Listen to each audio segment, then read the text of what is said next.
Well, I think it's an advantage because obviously like there's the serve spins. Each game's always very different, so it's probably harder for the opposition to get a rhythm on the serve. I think also, like I play on the juice side, he's on the ad court, so like we both have forehand in the middle, so you have more reach at the net to take balls, things like that. And I think other teams like it because they have two forehands in the middle, so they can hit bigger from the middle of the court, because obviously if it's two backhands, you can't hurt as much. So I think that's probably the three biggest things. Yeah. So congrats, guys. What adjustments did you make in the second set against those guys? Well, we just kept fighting because they came out on fire in the first set. They were really on the return. They served very well as well. I think they served like 80% or something, but they were really connecting on the returns. And we had a chance to get back into it in the first set. We had love 40 at 3-2 maybe. But yeah, just kept fighting. I think we probably served better in the second set as well. And yeah, we got our break of serve. We played a few good points, and then we're pretty comfortable on serve that set. But I think best thing for us was just that we kept the momentum going in the match tiebreak. Like sometimes it's difficult once you start a game with such a short window to play for. Well, in this case was for the trophy, so it's not easy. But we got a great start again, and we're able to kind of see it all. Congratulations on your win. Jaime, did you have much of an opportunity to interact with your brother while he was here earlier in the week? Oh, Jaime. Sorry, guys. I gotta go. Jem is gonna stay until 8 p.m. We do that. Sorry. Yeah, I spoke to. Yeah, I saw him a bit. I mean, he was always playing at night, so it wasn't always so easy. But I think for him, obviously, to play 3 matches, like the shortest match was like 2.5 hours. So to go from nothing in a year to then play back to back over 3 days, obviously, a big shock to the system, I think. So he was a bit beat up, I think. But hopefully he can be back on court soon. There was a couple of medical timeouts for people in the. Yeah. And does that bother you? I mean, at one point, at the second one, Bruno said to your opponents, is it okay to start again? Yeah, I mean, the thing for us, obviously we could keep playing. I mean, it's just, we don't know how bad it is or what's quite happened to the people. It's obviously unfortunate. I mean, here it's so.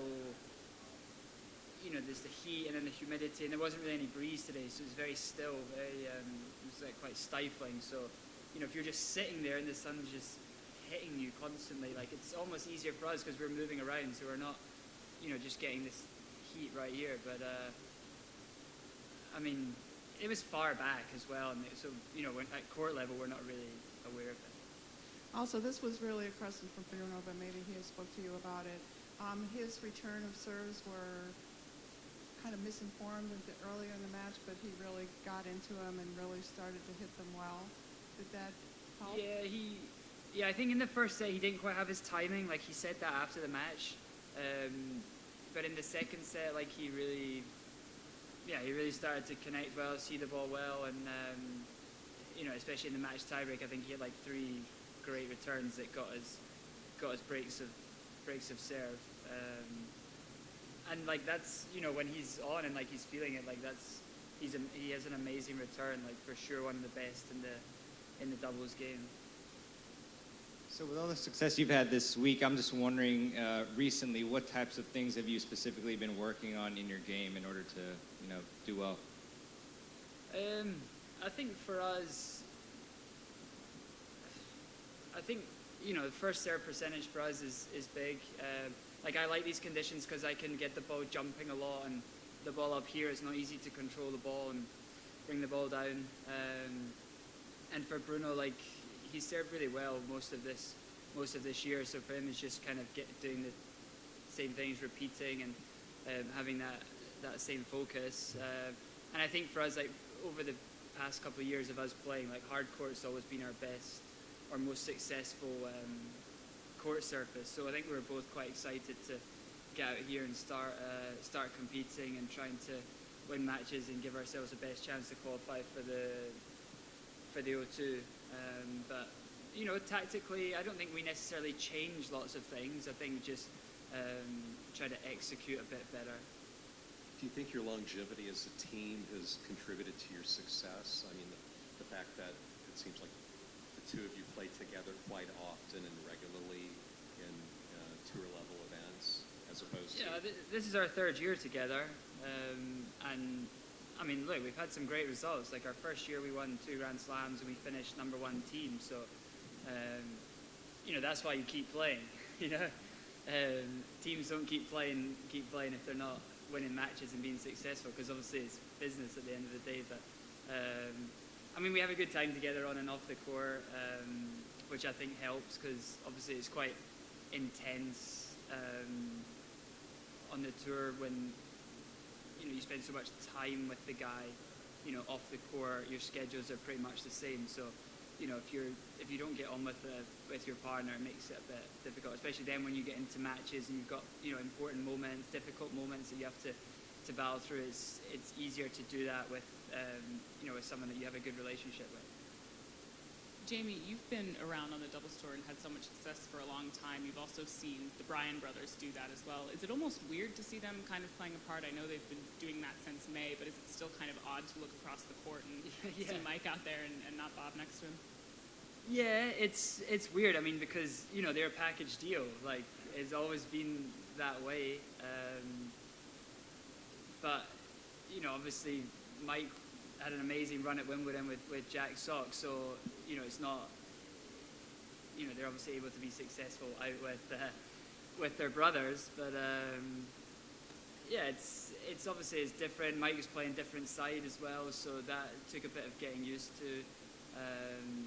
Obviously hope that Bob makes a good recovery from his hip surgery.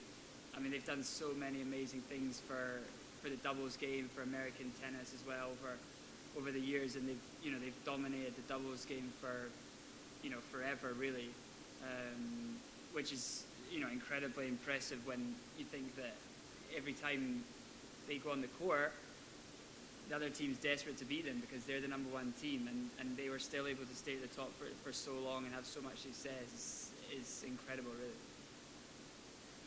You said earlier that you were, you mentioned that you were looking forward to the O2 or trying to get to the O2. Is that more important to you than winning Grand Slams? No, but I think like everyone's goal at the start of the year is to qualify for the Tour Finals. I mean, it's the 8 best teams over the course of the year, and we did okay the first half of the year, like nothing special, and we knew that this season coming up, like, was a big opportunity for us with playing here. We got 2 Masters, got a Grand Slam still to play, so to pick up 500 points here is awesome. But yeah, I mean, at the end of the day, people are going to remember you for winning Grand Slams, not for how many times you qualified for the Tour Final.